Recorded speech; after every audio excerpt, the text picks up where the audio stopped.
जय Hind everyone, this is Anshu and welcome back to our YouTube channel. क्या discuss करने वाला हूँ पहले ही आप सभी के साथ में शेयर कर देता हूँ। इंडियन कोस्ट गार्ड जो आपका फिफ्थ सेकेंड एग्जाम होता है, कितने दिनों बाद होता है, क्या क्या चीज़ें कंडक्ट कराए जाते हैं, क्या मेडिकल साथ में होता है, क्या क्या डॉक्यूमेंट्स चाहिए होते हैं, क्योंकि फिफ्थ सेकेंड एग्जाम मेन क्या होता है, डॉक्यूमेंट्स का कोस्ट गार्ड पे फंडा होता है। तो सारी की सारी चीज़ें कब कहाँ कैसे प्रीवियस टाइम कब हुआ था, ऑफिशियल डाटा के अकॉर्डिंग डिस्कस करने वाला हूँ। वीडियो पे आए हो और अगर आपका ऐसा कुछ डाउट हो तो बने रहना, अगर ऐसा कुछ डाउट ना हो तो वीडियो लीव करके जा सकते हो।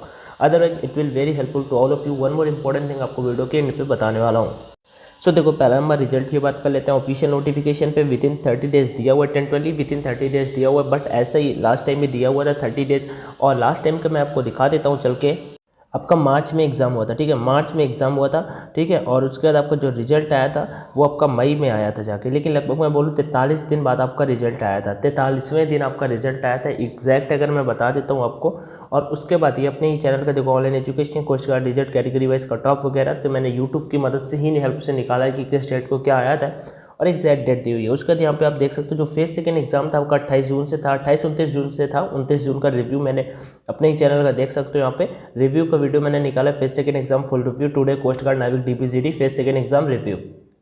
जो आपका फेस सेकेंड एग्जाम था वो 29 जून, मतलब लगभग मैं बोल सकता हूँ तो आपको एक से डेढ़ महीने मतलब 35 से 40 दिन मैक्सिमम 30 to 35 डेज का आपको फेस सेकेंड एग्जाम के लिए प्रिपरेशन का टाइम मिल जाता है। जब आपका इंडियन कोस्ट गार्ड पे अगर हो जाता है, अगर आप पास कर जाते हो अपनी कैटेगरी के लिए, आप अगर डीबी के लिए फॉर्म फिल करते हो तो डीबी के लिए, जीडी के लिए फॉर्म फिल करते हो तो जीडी के लिए, ठीक है। तो ये चीज़ हो गई कि आपको फेस सेकेंड एग्जाम और रिजल्ट के बीच में कितना डिफरेंस मिल जाएगा। लगभग एक महीने का टाइम आपको फेस सेकेंड स्टेज सेकेंड के लिए प्रिपेयर करने के लिए आपको मिल जाएगा। और एक इंपॉर्टेंट चीज़ होती है वो डॉक्यूमेंट, वो डिस्कस करते हैं।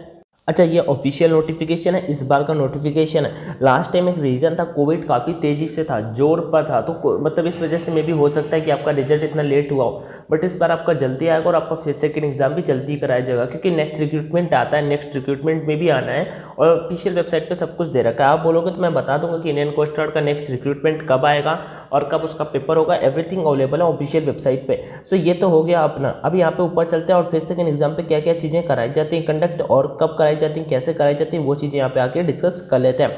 उससे पहले मैं अकेडमी के बारे में थोड़ा सा बता देता हूँ। अगर आपको अच्छा न लगे तो आप वीडियो को स्किप कर सकते हो, बट डेफिनेटली आप सभी के लिए हेल्पफुल होने वाला है। Air force, navy, coast guard, SSC किसी भी गवर्नमेंट एग्जाम की प्रिपरेशन कर रहे हो, अपनी प्रिपरेशन को बूस्ट कर सकते हो अनअकैडमी के साथ में। अनअकैडमी पे इंडिया के टॉप एजुकेटर्स आपको पढ़ाते हुए दिख जाते हैं। अरिहंत नेवी के लिए न्यू बैच लॉन्च हो चुका है, उसका टाइम से न्यू बैचेस और न्यू ऑफर्स भी आते रहते हैं, तो आप ज्वाइन करना चाहते हो तो डेफिनेटली कर सकते हो और आपके लिए हेल्पफुल यहाँ पे काफ़ी रहने वाला है। आपको भटकने की जरूरत नहीं पड़ेगी। त्रिशूल बैच भी आपका एयरफोर्स के लिए लॉन्च हो चुका है। टाइम को सेलेक्ट कर लेना होता है, जैसे ही आप टाइम को सेलेक्ट करोगे देन आपसे कोड का नीचे ऑप्शन आ जाता है। कोड अपना क्या है आपको आई थिंक पता ही होगा, ONLINE ऑनलाइन D50 कोड को डाल देना और अप्लाई कर देना। जैसे ही आप अप्लाई करोगे तो आपको 10% का डिस्काउंट मिल जाएगा।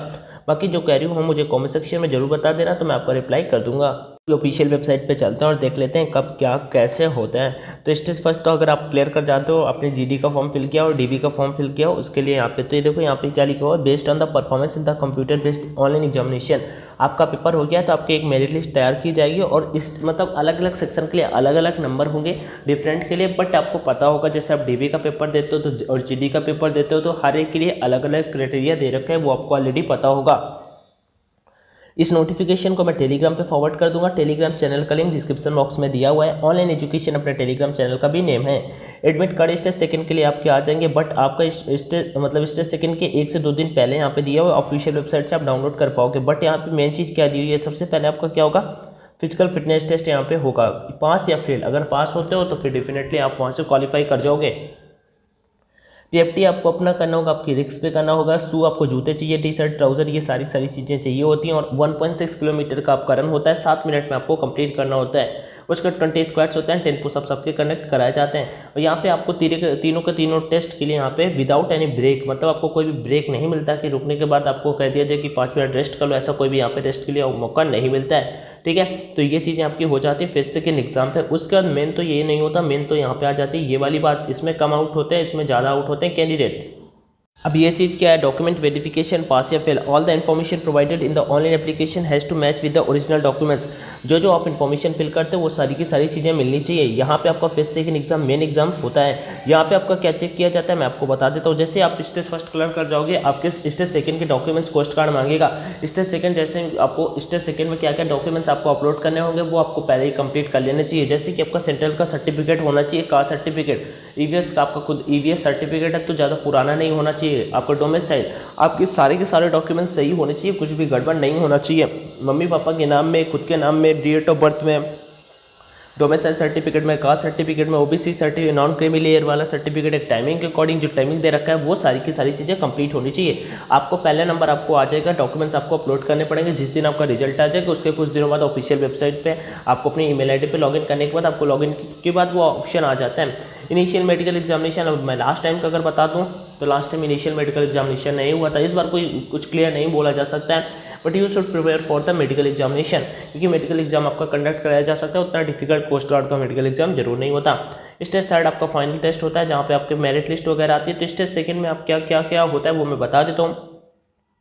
पीएफटी टेस्ट होगा, उसका डॉक्यूमेंट वेरिफिकेशन जो आपके मेन होता है। मेडिकल एग्जामिनेशन कुछ क्लियर नहीं है, अगर ये कोविड की वजह से मैं भी आपको फाइनल चिल्का पे ही कंडक्ट करा लिया जाए तो मेडिकल एग्जाम को यहाँ पे छोड़ सकते हो। दो चीज़ों के लिए आप प्रिपेयर कर सकते हो। पहला नंबर अपने डॉक्यूमेंट अगर आपके कोई भी कंप्लीट ना हो तो उसे कंप्लीट करा लो, otherwise you will be disqualified. ये आपको शॉर्ट में इन्फॉर्मेशन देनी थी।